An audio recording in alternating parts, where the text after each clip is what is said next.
भरतपुर जिले के बयाना कस्बे में एक जमीनी विवाद ने हिंसक रूप ले लिया। कचहरी रोड पर स्थित एक पेट्रोल पंप के सामने स्थित एक बेशकीमती व्यावसायिक भूखंड को लेकर दो पक्षों के बीच झड़प हो गई। एक पक्ष ने लाइसेंसी पिस्टल से फायरिंग कर दी।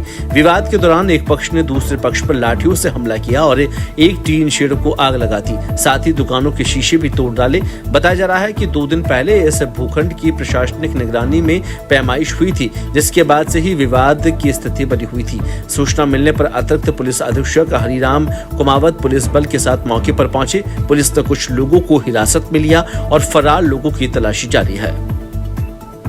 आज रिलायंस पेट्रोल पंप के सामने श्याम सरोवर कॉलोनी है। इसमें गुर्जर जाति के 2 पक्षों के मध्य कोई एक प्लॉट को लेकर के आपस में विवाद हुआ, जिसमें एक पक्षकार के द्वारा कोई लाइसेंसी हथियार से फायर किए जाने की सूचना भी मिली है। इस संबंध में दोनों पक्षों को लेकर के थाने बुलाया जा करके और घटनाक्रम की जानकारी की जा रही है। मौके पे पुलिस जाब्ता तैनात है। घटनाक्रम के बारे में जानकारी कर रहे हैं। दोनों पक्षों से जो भी रिपोर्ट लेकर के इसमें नियमानुसार कार्रवाई की जा रही है। मौके पे शांति। राजसमंद जिले के देवगढ़ में एक हैरान करने वाली घटना सामने आई है। जयपुर से उदयपुर जा रही रोडवेज बस का चालक शराब के नशे में होने के कारण बस छोड़कर फरार हो गया। इस घटना से यात्री काफी परेशान हुए। बीती रात करीब 11:30 बजे जब बस देवगढ़ रोडवेज बस स्टैंड पर पहुंची तो चालक बस छोड़कर फरार हो गया। यात्रियों ने बताया कि चालक लगातार लापरवाही से बस चला रहा था। उन्होंने कई बार उसे आगाह किया, लेकिन उसने कोई ध्यान नहीं दिया। घटना की सूचना मिलते ही पुलिस मौके पर पहुंची और यात्रियों को दूसरी बस में बैठाकर गंतव्य स्थान पहुंचाया। सज्जनों, जब हम प्रयाग से चले तो जयपुर आए और जयपुर से सिंधी कॉलोनी से हमने बस बैठे। सरकारी बस पर हम लोग आए, लगभग 5 लोग हैं। और रास्ते में बड़ी दिक्कत हुई। वो जो ड्राइवर था मदिरा पी करके गाड़ी चला रहा था। बड़ी दिक्कत हुई हम लोगों को।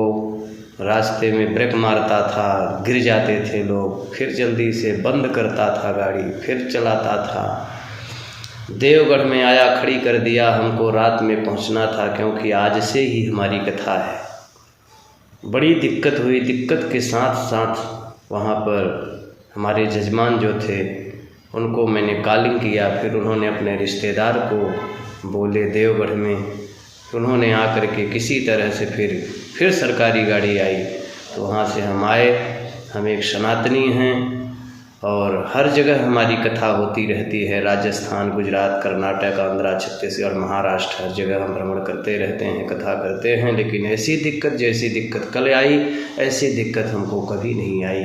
हम प्रशासन से ही अनुरोध करेंगे कि बिल्कुल ऐसी विडंबना अब दोबारा ना आए।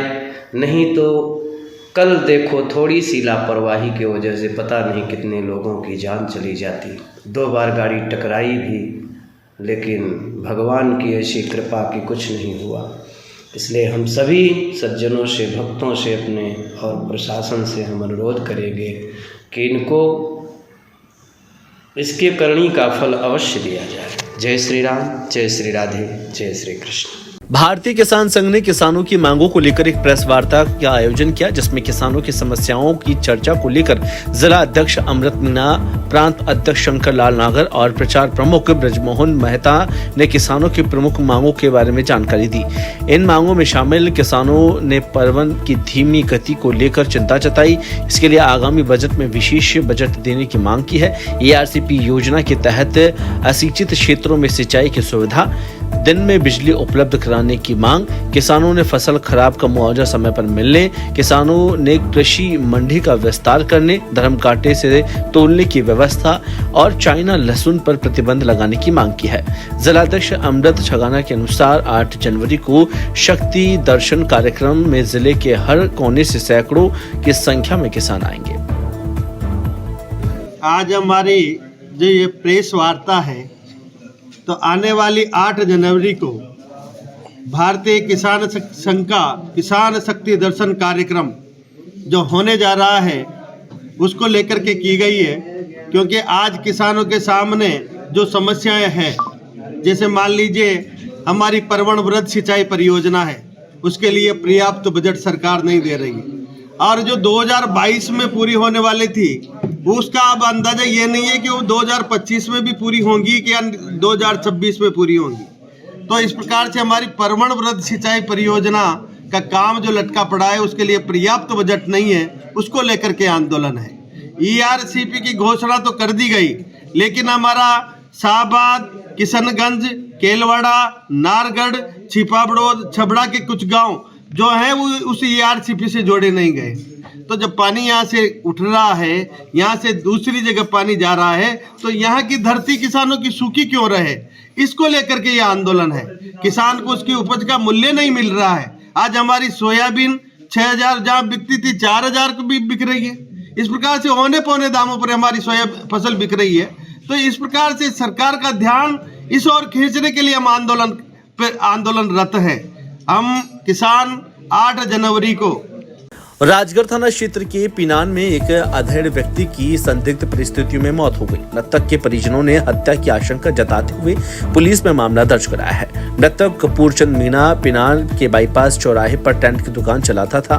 रविवार को एक दुकानदार ने कपूर चंद को दुकान में छोड़ा था। कुछ देर बाद वह अन्य व्यक्ति दुकान पर गया और वापस आकर शटर बंद कर दिया। जब पड़ोसी दुकानदार ने शटर खोला तो कपूर चंद खून में लथपथ बना था। सूचना मिलने पर थानाधिकारी मौके पर पहुंचे और शव को अपने कब्जे में लेकर पोस्टमार्टम कराया। पुलिस ने हत्या का मामला दर्ज कर जांच शुरू कर दी है। आज दिनांक 6 जनवरी को प्रकाश मीणा ने एक रिपोर्ट पेश की कि उसका भाई यहाँ पिनान में टैंक की दुकान करता था और कल 2:30 के करीब उसके पड़ोसी दुकान वाले ने उसको हाथ पकड़ करके उसकी टैंक की दुकान के अंदर छोड़ कर आया था। उसके बाद में भगवान साहब नाम का आदमी आया जो दुकान के अंदर गया टैंक की दुकान में, कुछ देर बाद में वापस आ गया। उसके बाद में थोड़ी देर बाद में फिर वापस गया, 2-4 मिनट रुक करके वापस आ गया, शटर डाउन कर दिया। शाम को करीब 7 बजे पता चला कि शटर को खुला देख करके लोगों ने, दुकानदार ने, पड़ोसी ने जब उनको अंदर देखा तो वो अंदर लेटा हुआ था, उसके खून निकला हुआ था सर में। परिजनों को सूचना हुई तो परिजनों ने उसको लाकर यहाँ हॉस्पिटल लेकर आए। हॉस्पिटल आने पर डॉक्टर ने उनको मृत घोषित कर दिया। अब परिवादी पक्ष का ये शक है कि तो भगवान साहब अंदर गया था दुकान में, उसके द्वारा उसकी हत्या की गई है।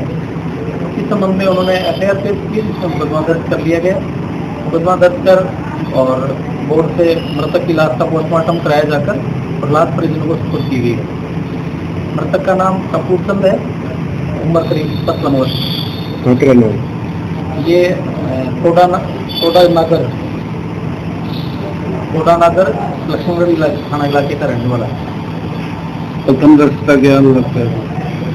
अभी आगे अनुसंधान से क्लियर होगा कि ये उसके कहीं चोट लगी है या कैसे खत्म हुआ, तो अनुसंधान से क्लियर होगा। हत्या मामला दर्ज किया, हत्या की FIR दी इन्होंने, उसमें तो मदद करती आगे कार्रवाई करेंगे। भीलवाड़ा के महाराणा प्रताप खेल मैदान में राष्ट्रीय राजपूत करणी सेना द्वारा स्वर्गीय सुखदेव सिंह गोगामेड़ी की प्रथम पुण्यतिथि के अवसर पर विशाल रक्तदान शिविर और निःशुल्क जांच परामर्श ऑपरेशन शिविर का आयोजन किया गया। यह आयोजन राष्ट्रीय राजपूत करणी सेना के तत्वाधान में किया। कार्यक्रम में राष्ट्रीय राजपूत करणी सेना के राष्ट्रीय उपाध्यक्ष योगेंद्र सिंह कटार ने जानकारी देते हुए बताया कि शिविर में राष्ट्रीय राजपूत करणी सेना के कार्यकारिणी अध्यक्ष शिशिला सुखदेव सिंह गोगामेड़ी ने शिरकत की। इस अवसर पर 1000 यूनिट रक्त संग्रहित किया गया। रक्तदान शिविर में महात्मा गांधी अस्पताल, अरिहंत अस्पताल और भीलवाड़ा ब्लड बैंक की टीम मिलकर रक्त संग्रहित कर रही थी।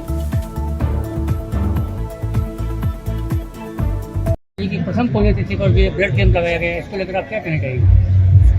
मैं यही कहना चाहूँगी कि जो हमारे राष्ट्रीय अध्यक्ष जी का सपना था वो हम आज से शुरुआत कर रहे हैं।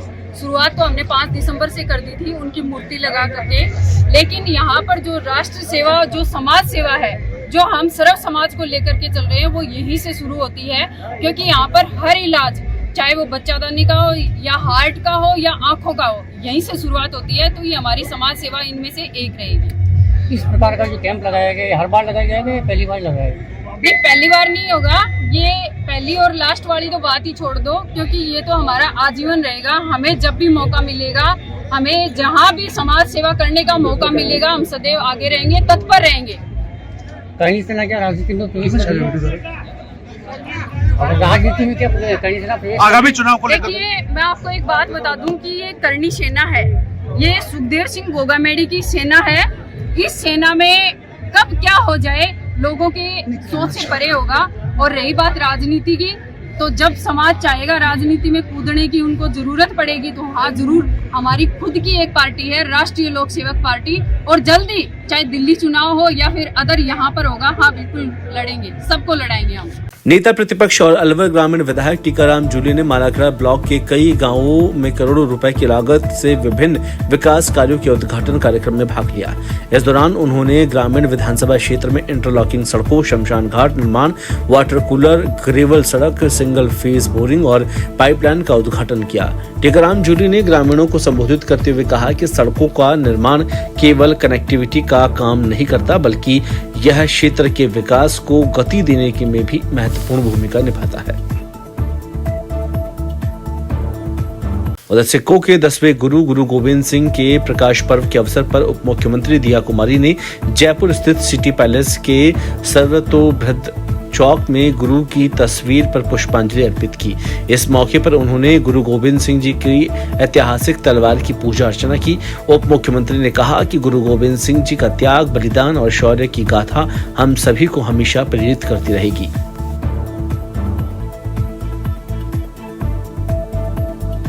झोटवाड़ा रोड स्थित श्री धतीमती माता मंदिर में इस साल भी भव्य पोष बड़े का आयोजन किया गया। इस अवसर पर सैकड़ों भक्तों ने माता रानी का आशीर्वाद लिया और पंगत प्रसादी का वितरण किया गया। मंदिर में माता रानी का अभिषेक करके उन्हें सुंदर वस्त्र पहनाए गए, जिससे भक्तों का श्रद्धा और आस्था को भी गहरी हो गई। और मंदिर अध्यक्ष राजेंद्र प्रसाद शर्मा ने बताया कि हर साल की भांति इस साल भी पोष बड़े का आयोजन धूमधाम से किया जा रहा है।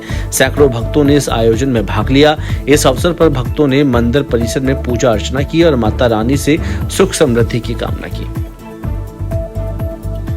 ब्लू सिटी जोधपुर की दीक्षा बंजारा ने राजस्थान पुलिस में उप निरीक्षक के पद पर चयनित होकर सफलता का नया मुकाम हासिल किया है।